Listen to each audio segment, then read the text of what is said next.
몇 해 전 일본에 큰 폭설이 내렸을 때 안타까운 뉴스 하나를 접한 적이 있습니다.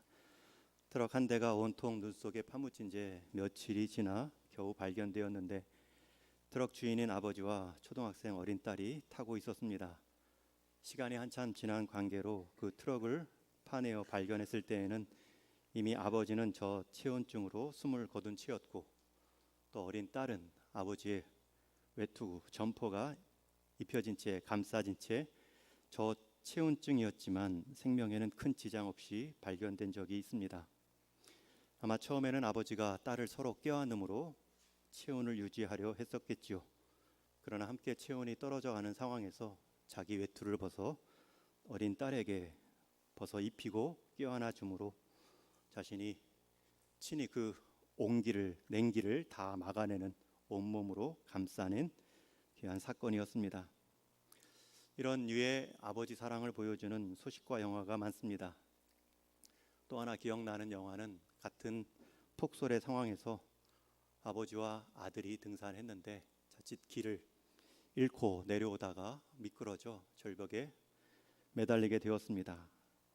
매달린 순서는 그 끝에 아들, 아버지가 더 아래쪽에 있는데 시간이 지날수록 줄이 닳아 없어지고 눈이 녹아 위험한 처하자 아버지가 스스로 자기 밧줄을 끊는, 그래서 아버지는 죽되 아들은 살리는 그러한 장면의 영화도 생각났습니다.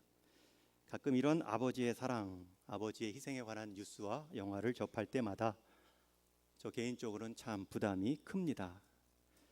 아직 딸들이 뉴스를 잘 안 봐서 영화를 잘 몰라서 그렇지 그 뉴스를 봤다면, 그 영화를 함께 봤다면 이렇게 물었을지도 몰라요. 아빠는 그때 아빠도 벗어줄 수 있어요? 아빠도 그 줄을 끊을 수 있어요? 제 생각에는 야, 나도 춥다. 내 몸무게 그렇게 무겁지 않다. 안 끊어도 된다. 이런 말만 안 해도 참 다행이겠다라는 생각을 합니다. 아버지 희생으로 생명을 건진 딸에게 아버지가 벗어놓은 그 점퍼는 사랑의 흔적이 되어 평생 잊지 못할 유산이 될 것입니다. 만약 그 딸이 하나님을 믿는 아이였다면 그 육신의 아버지를 보고 하나님 아버지의 사랑을 이해하는 데 더 수월했겠죠. 아버지라는 존재는 다 이렇게 희생하는 존재구나.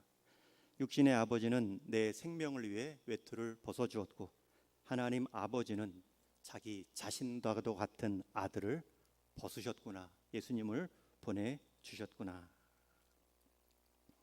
계속해서 주기도문을 통하여 예수님이 가르쳐 주신 기도를 배우고 있습니다. 지난주에 나는 아버지 되어주신 하나님이라는 제목으로 기도의 간구보다 기도의 관계가 더 중요하다 말씀드렸습니다.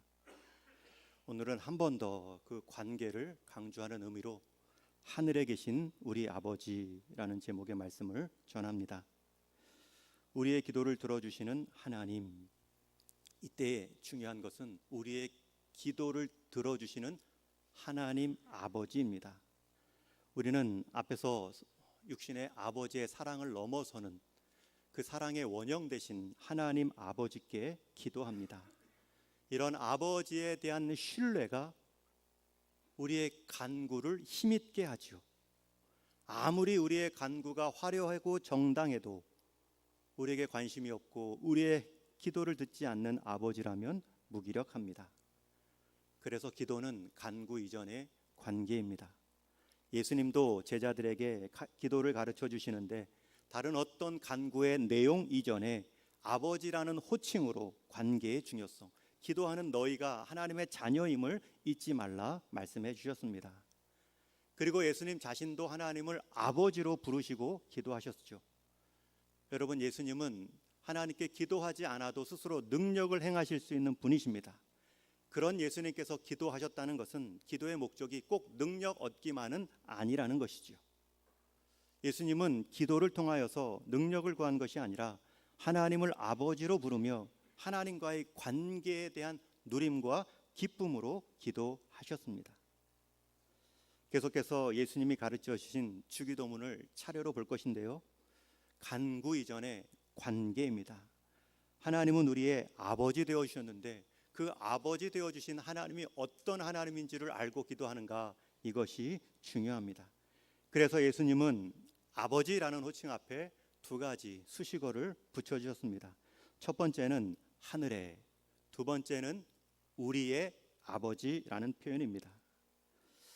우리는 대개 아버지라는 용어를 육신의 아버지를 향해 먼저 사용합니다.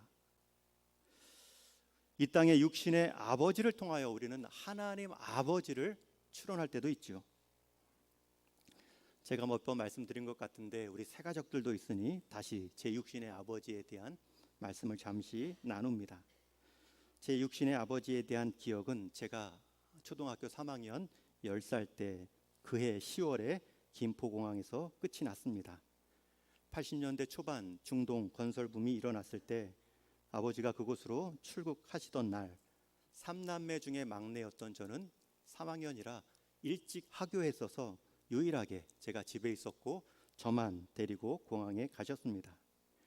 그때 본 아버지의 뒷모습은 마지막이었습니다. 그 다음 해에 교통사고로 돌아가셔서 제가 더 이상 아버지를 육신의 호칭으로 부를 수가 없었습니다. 제 집에 딸들이 가끔 아빠의 아빠는 누구야? 할아버지는 어떤 분이야? 라고 물어보면 별로 할 말이 없습니다. 저도 10살 때까지 밖에 경험되지 않았고 그 기억만저 많지 않고 생생하지 않기 때문입니다. 함께 찍은 사진 몇 장, 또 중동에서 보내온 편지 몇 통을 보여주는 것이 전부입니다. 그래서 제게는 10살 이후로 아버지라는 단어는 사라졌습니다. 그러다가 20살 때에 예수님을 통해 하나님 아버지를 인격적으로 만났습니다.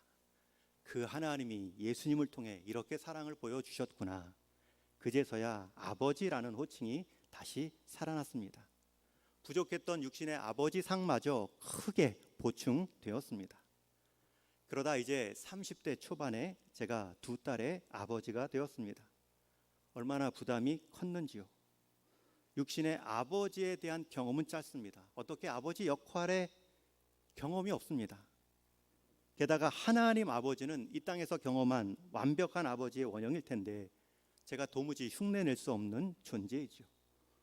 그런 상황에 육신의 아버지의 경험은 없고 하나님 아버지의 모범은 너무나 높고 덜컥 그 자리에 서니 그 역할을 감당할 때에 부담이 컸습니다. 그리고 40대 나이 40이 되어 이제 영적인 아버지 역할을 하는 담임 목사의 자리로 부름을 받았습니다. 제 부담이 얼마나 클지 여러분들은 아실 것입니다. 그리고 이제 코로나 시기에 50을 지났는데 귀한 사역의 핵심은 이 땅에 육신의 아버지들을 영적인 아버지 역할로 잘 세움받는 것이 너무나 중요하다. 가장이 가장다워지는 것, 리더가 리더다워지는 것이 교회의 핵심이 될 수 있겠다. 재직이 재직다워지는 것, 아버지가 아버지다워지는 것. 그 역할이 지금 내게 주어진 역할이나라는 생각을 코로나 시기 때 해보았습니다. 우리는 대개 육신의 아버지를 처음 호칭하며 아버지 상을 세워갑니다. 그리고 우리가 어느새 아버지가 되어 있습니다.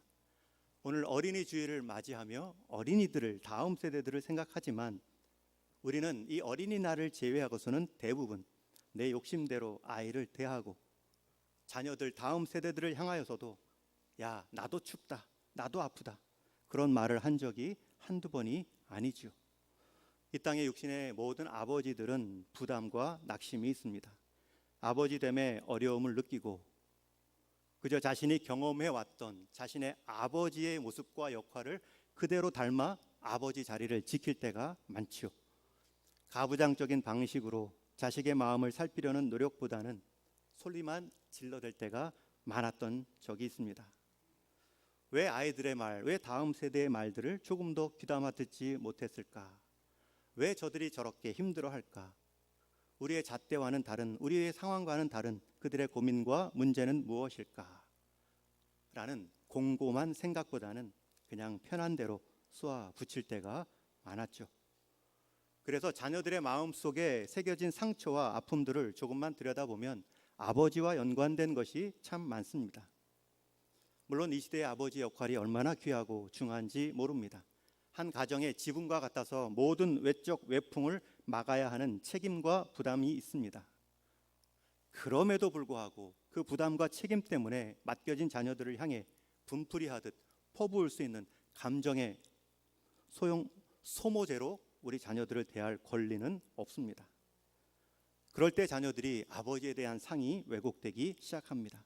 더 나아가서 육신의 아버지뿐만 아니라 영적인 하나님 아버지에 대한 이해에도 어려움을 가질 수 있습니다.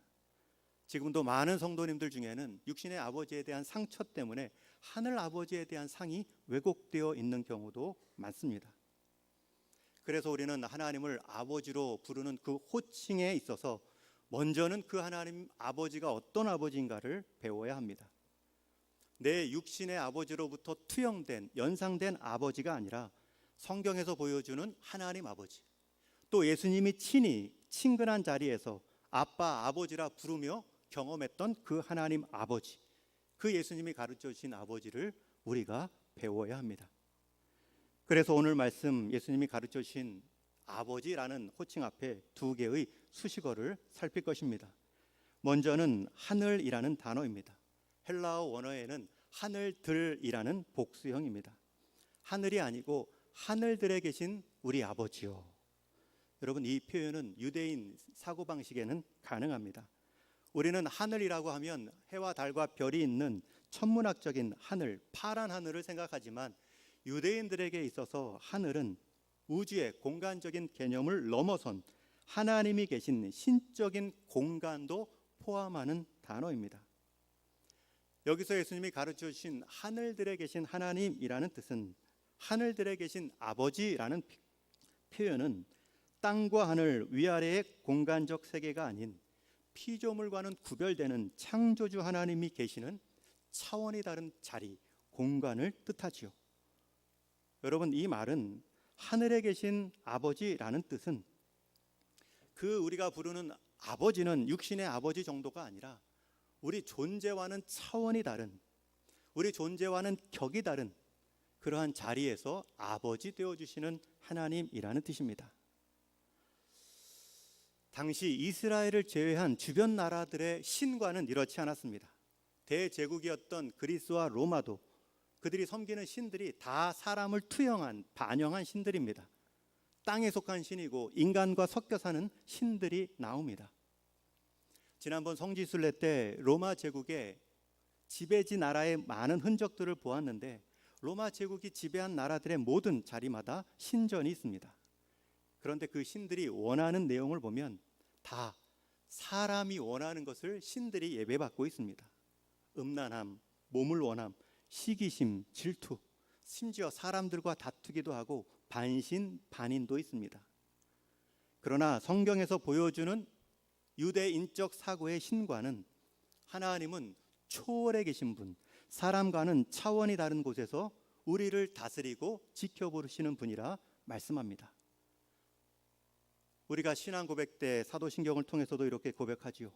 전능하사 천지를 만드신 하나님 아버지. 우리 하나님 아버지는 천지 어느 한 공간에 존재하는 분이 아니라 그 천지를 만드시고 차원이 다른 창조주 하나님으로 아버지 되어 주신다는 것입니다. 여러분, 이 내용이 어떻게 우리에게 위로와 힘이 됩니까? 여러분, 하나님은 우리와 차원이 다른 아버지이십니다. 여러분, 이것이 왜 우리에게 위로가 됩니까? 우리는 땅의 차원에서 기도하지만 하나님의 해법은 땅의 차원을 넘어선 하늘의 차원으로 우리에게 응답하실 수 있다는 것입니다. 우리는 기도할 때 땅의 문제를 놓고 기도하는데 그래서 내가 본 해법은 도저히 답이 없지만 차원이 다른 하나님의 해법에는 차원이 다른 답으로 우리에게 해결해 주실 수 있다는 것입니다. 하나님 아버지는 또 다른 차원으로 우리의 응답을 선하게 예비하고 계십니다. 우리 입장에서는 도저히 불가능한 일들이지만 차원이 다른 하나님께는 불가능한 일들이 없습니다. 그러기에 가장 좋은 것을 가장 좋은 때에 가장 적절한 양만큼 주신다. 이런 아버지에 대한 신뢰로 우리는 기도할 수 있습니다. 내가 다 계산해 놓고 이러한 해법 하나만을 놓고 간구하는 것이 아니라 내가 이러한 선한 의도로 하나님의 인도하심을 구하오니 하나님의 뜻에 맞게 하나님의 시간표에 맞게 이루어 주옵소서. 우리는 열린 마음으로 기도하며 응답받을 수 있습니다. 저는 우리 동인의 성도님들 땅의 차원으로 물론 기도하지만 하나님 아버지의 하늘의 차원으로 응답받는 기도의 자리 되기를 주님의 이름으로 축원합니다. 이것이 첫 번째, 하늘에 계신 우리 아버지요 라는 뜻입니다. 두 번째, 하늘에 계신 아버지요 라는 뜻은 이 하늘의 의미는 무소부재의 하나님을 뜻하는 표현입니다. 하나님은 보이는 땅뿐만 아니라 보이지 않는 하늘, 영적인 자리에까지 충만하신 분이십니다. 물리적인 세계나 영적인 세계에 가득하신 분이십니다. 그러기에 우리는 우리의 기도를 어디서든 어떤 상황에서든 기도할 수 있습니다. 우리가 하나님을 부르는 데 있어서 특별한 장소나 상황은 절대 제한 이유가 될 수 없습니다.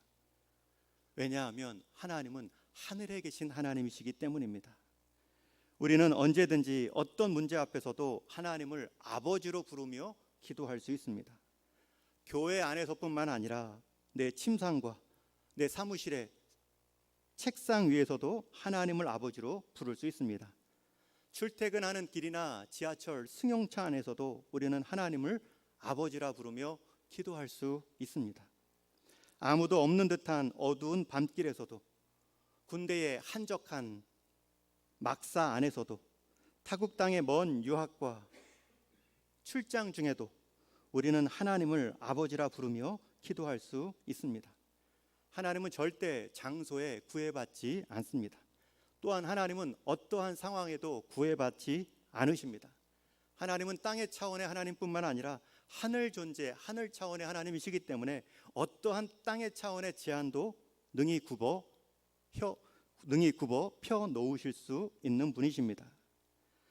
다만 닫힌 기도, 듣지 않는 기도가 있다면 우리의 닫힌 마음으로, 우리의 관심 없이 두 마음으로 드리는 기도일 뿐입니다. 여러분들에게 막혀 있는 태산 같은 문제는 무엇인지요? 여러분들이 처한 깊은 수렁 같은 그 자리는 무엇인지요? 태산이 중요한 것이 아니고 수렁의 깊이가 중요한 것이 아닙니다.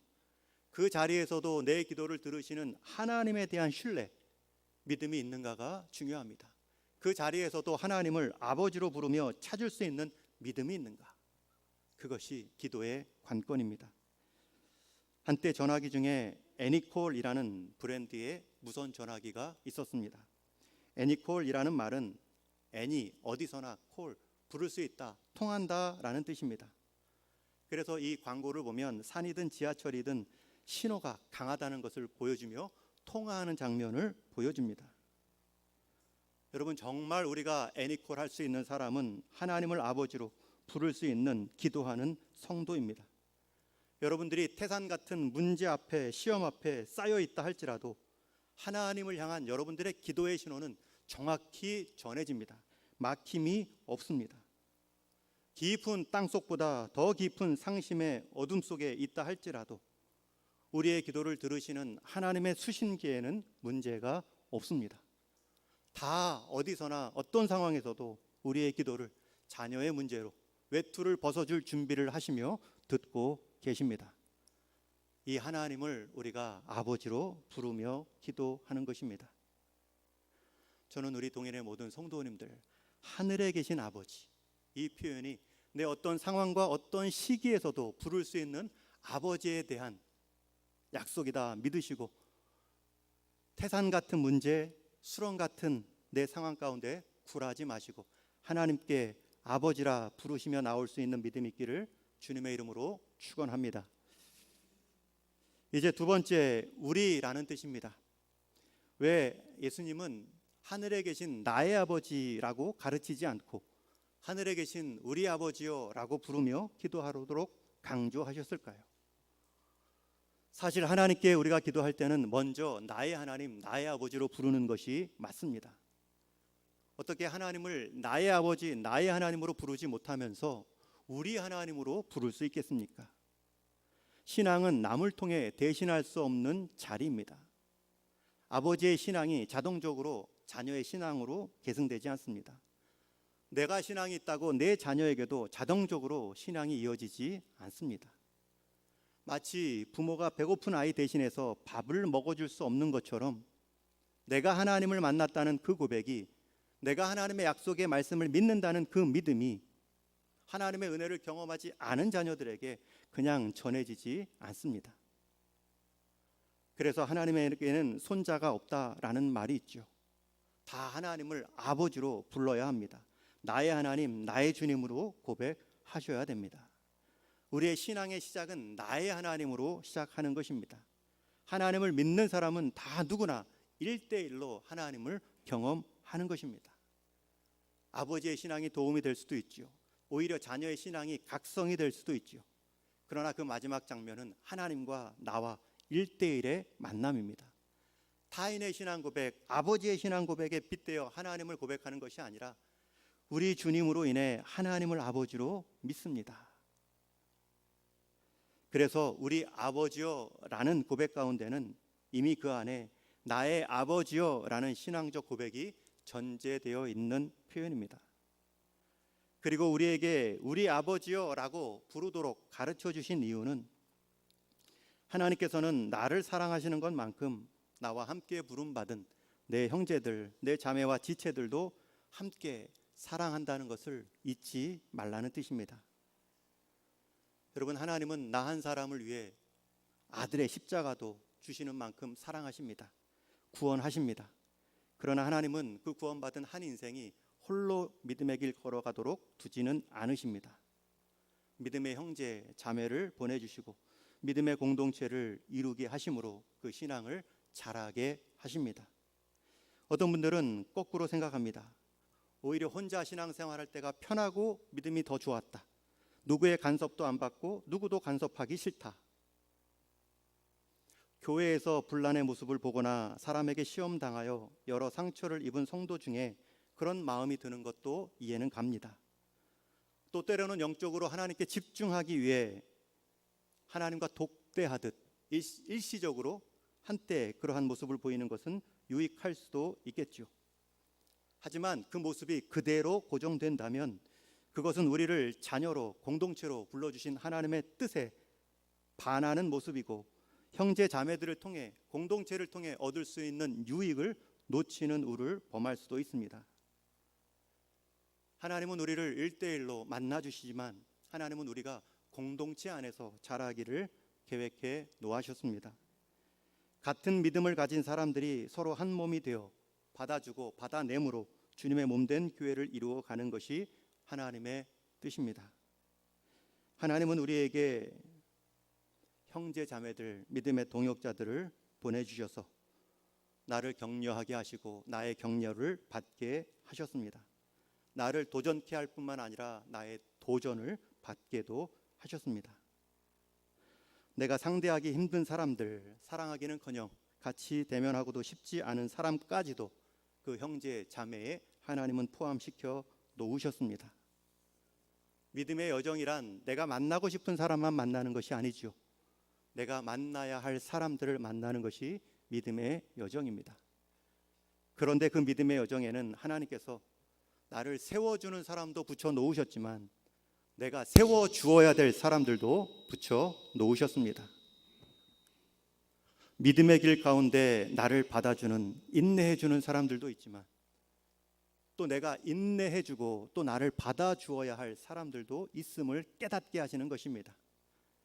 그것이 하나님이 우리를 공동체로 부르신 뜻이고 우리가 우리 아버지여라고 기도하도록 부르신 이유입니다. 여러분 잘 생각해 보십시오. 내가 항상 성령 충만하여 내가 항상 기도 충만하지 않습니다.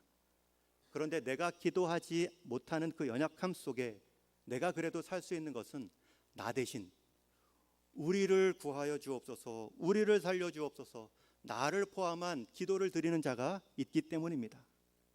나 대신 지금 하늘에 계신 우리 아버지요, 우리들의 아버지요 라고 불러 기도하는 그 간구 가운데 우리 인생이 동참하고 있기 때문입니다. 그래서 주님이 가르쳐 주신 주기도문에 보면 이 우리라는 복수형 표현이 반복해서 나옵니다. 우리에게 일용할 양식을 주시옵고 여러분, 내가 일용할 양식을 구하지 않았음에도 일용할 양식이 공급되는 것은 누군가 나 대신 일용할 양식을 구했기 때문입니다. 우리 죄를 사하여 주옵시고 우리를 시험에 들게 하지 마옵시고, 내가 죄 한복판에 있고 그 죄마저 깨닫지 못하는 상황에서 내가 하나님의 심판을 그나마 면할 수 있었다면 오늘 나 대신 우리의 죄를 사하여 주옵시고 우리를 시험에 들게 하지 마옵소서 라고 기도한, 라고 아버지 앞에 대신 무릎 꿇어준 형제가 있기 때문입니다. 여러분, 내가 누군가를 남을 위해서만 기도한다고 생각하지 마십시오. 누군가 나를 위해서도 기도하고 있습니다. 누군가 내가 참아야 된다라고만 생각하지 마시고 누군가 나를 지금 참아주는 사람들도 있습니다. 저는 성지순례 2주간 동안 여러분들을 위해서 기도했지만 또 여러분들이 저를 위해 기도하고 있다는 것을 느꼈습니다. 2주간 해외에서 있다 보면 별의별 일들이 다 있습니다. 목회자 그룹이라 할지라도 그 안에 어려움이 있을 수 있고요. 후반기로 지나가면 몸이 지치고 시차가 힘들어서 어르신들이 막 지칠 수도 있지요. 분실물이 생기고 탈이 나기도 하고, 그런 상황 가운데 기도하는 성도님들의 손길을 경험하고 있습니다. 제가 누군가를 위해 기도한다, 참아준다라고만 생각하지 않습니다. 저를 참아주고 저를 위해 기도해주는 우리 귀한 성도님들 항상 감사하고 있습니다. 내가 더 잘났기에 누군가 함께하는 것이 아니라 하나님을 우리 공동체로 함께 불러주셨기 때문에 믿음의 한 몸을 힘써 이루어 나가는 것입니다. 여러분들이 기도해야 될 자리, 여러분들만의 기도로 여러분의 기도 시간을 채워가면 나만을 위한 기도로 끝날 수 있지만 내 기도 가운데 우리를 품은 기도로 하면 우리를 살릴 수 있는 기도로 넓어질 수 있습니다.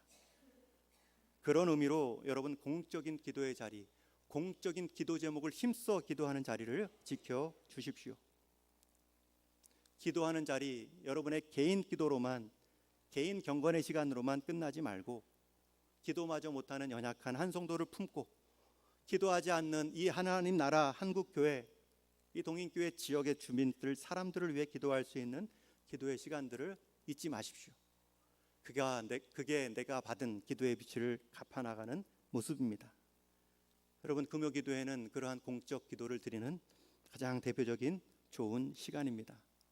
시간이 안 되면 유튜브로 저장된 그 화면과 동영상을 다시 보셔서 우리 동인교회가 지금 어떤 공적인 기도를 드리고 있고 우리 성도의 상황이 지금 어떠한지를 여러분들이 보셔야 됩니다. 특별히 재직으로 부름 받으신 분들, 공적인 수고를 감당하도록 부르심 받은 분들 함께 기도하셔야 됩니다. 안 나오다가 나오려면 나올 수 있는 환경에서도 못 나옵니다.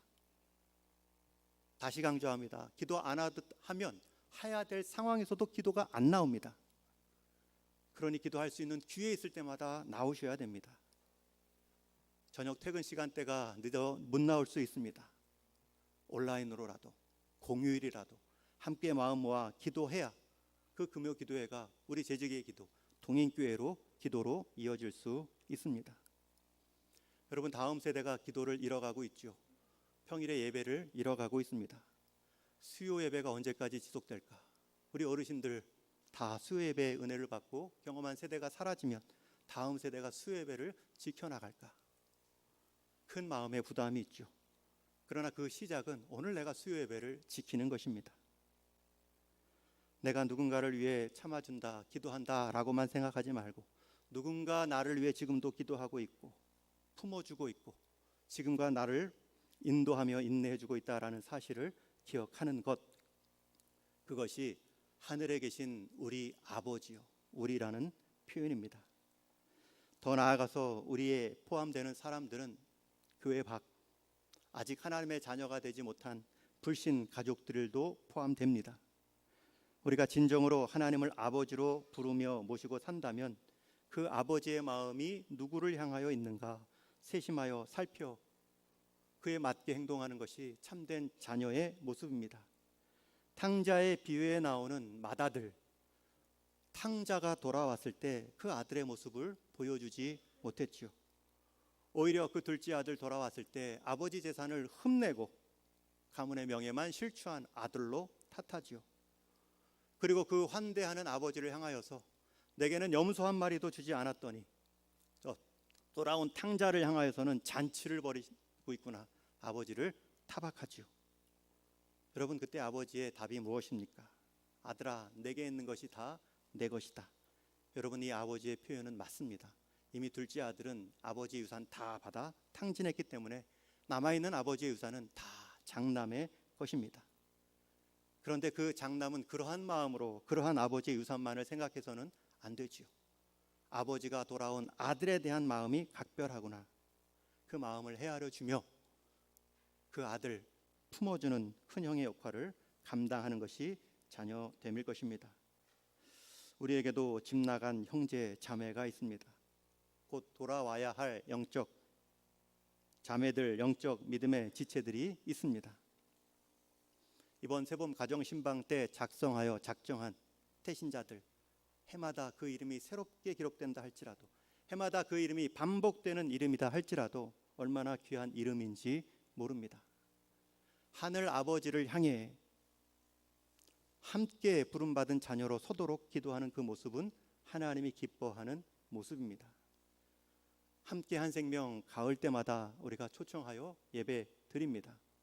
그저 한 해의 전도 프로그램도 아니고 교세를 늘리기 위한 행사도 아닙니다. 아버지의 마음을 헤아리며 순종하는 자녀됨의 최소한의 순종입니다. 하늘에 계신 우리 아버지여, 주님께서 가르쳐 주신 그 첫 기도의 의미를 그나마 순종하는 행위입니다. 지금도 집 나간 아들을 귀하로 기다리시는 그 하나님 아버지의 마음을 아는 자녀가 되기 위한 순종입니다. 여러분, 집 나간 자식을 향한 아버지의 마음을 공감하신 적이 있는지요? 송혜일을 찾습니다. 우리는 수많은 현수막을 지금도 보고 있습니다. 20년 동안 집 나간 딸을 아직도 잊지 못하고 현수막을 붙이며 전국을 다니는 아버지가 있습니다. 한때는 그 현수막을 보며 혹 죽었다면 시신이라도 속히 발견되어 아버지의 마음을 위로해 주옵소서, 그런 기도를 드린 적도 있습니다. 혹시 그 마음을 헤아리지 못하고 그건 나와 상관없는 일이야, 그들은 나와 상관없는 사람들이야, 그것은 나와 상관없는 기도이다 라고 생각한 적은 없으신지요? 여러분, 우리가 그렇게 생각한다면 우리 역시 그 기도의 수혜자가 될 수 없습니다. 주님은 우리에게 분명히 가르치셨습니다. 하늘에 계신 우리 아버지요.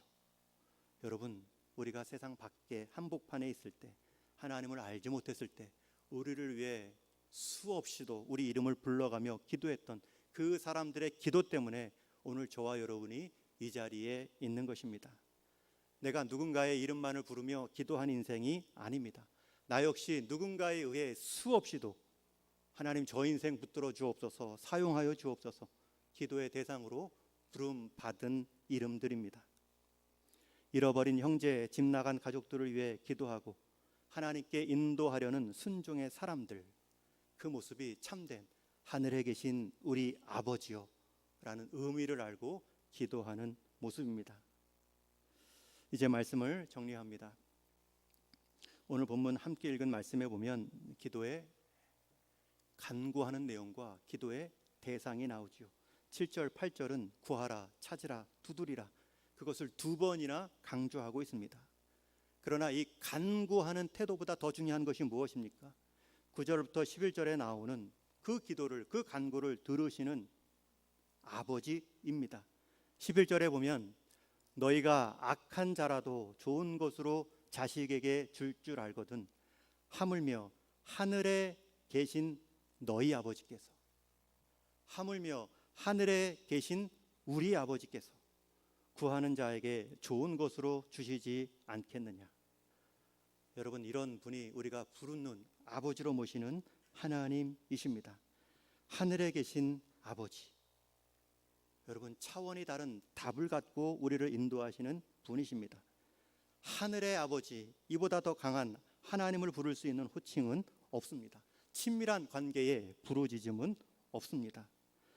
육신의 아버지도 좋은 것을 자녀에게 챙겨주는 것이 본성일진데 하물며 하늘에 계신 우리 아버지께서, 모든 아버지의 원형 되신 우리 하나님께서 더 높은 차원의 답으로 더 높은 계획과 뜻을 가지고 우리 인생 인도하지 아니하시겠느냐. 이 확신을 갖고 우리는 어디서나 어떤 상황에서나 기도할 수 있습니다.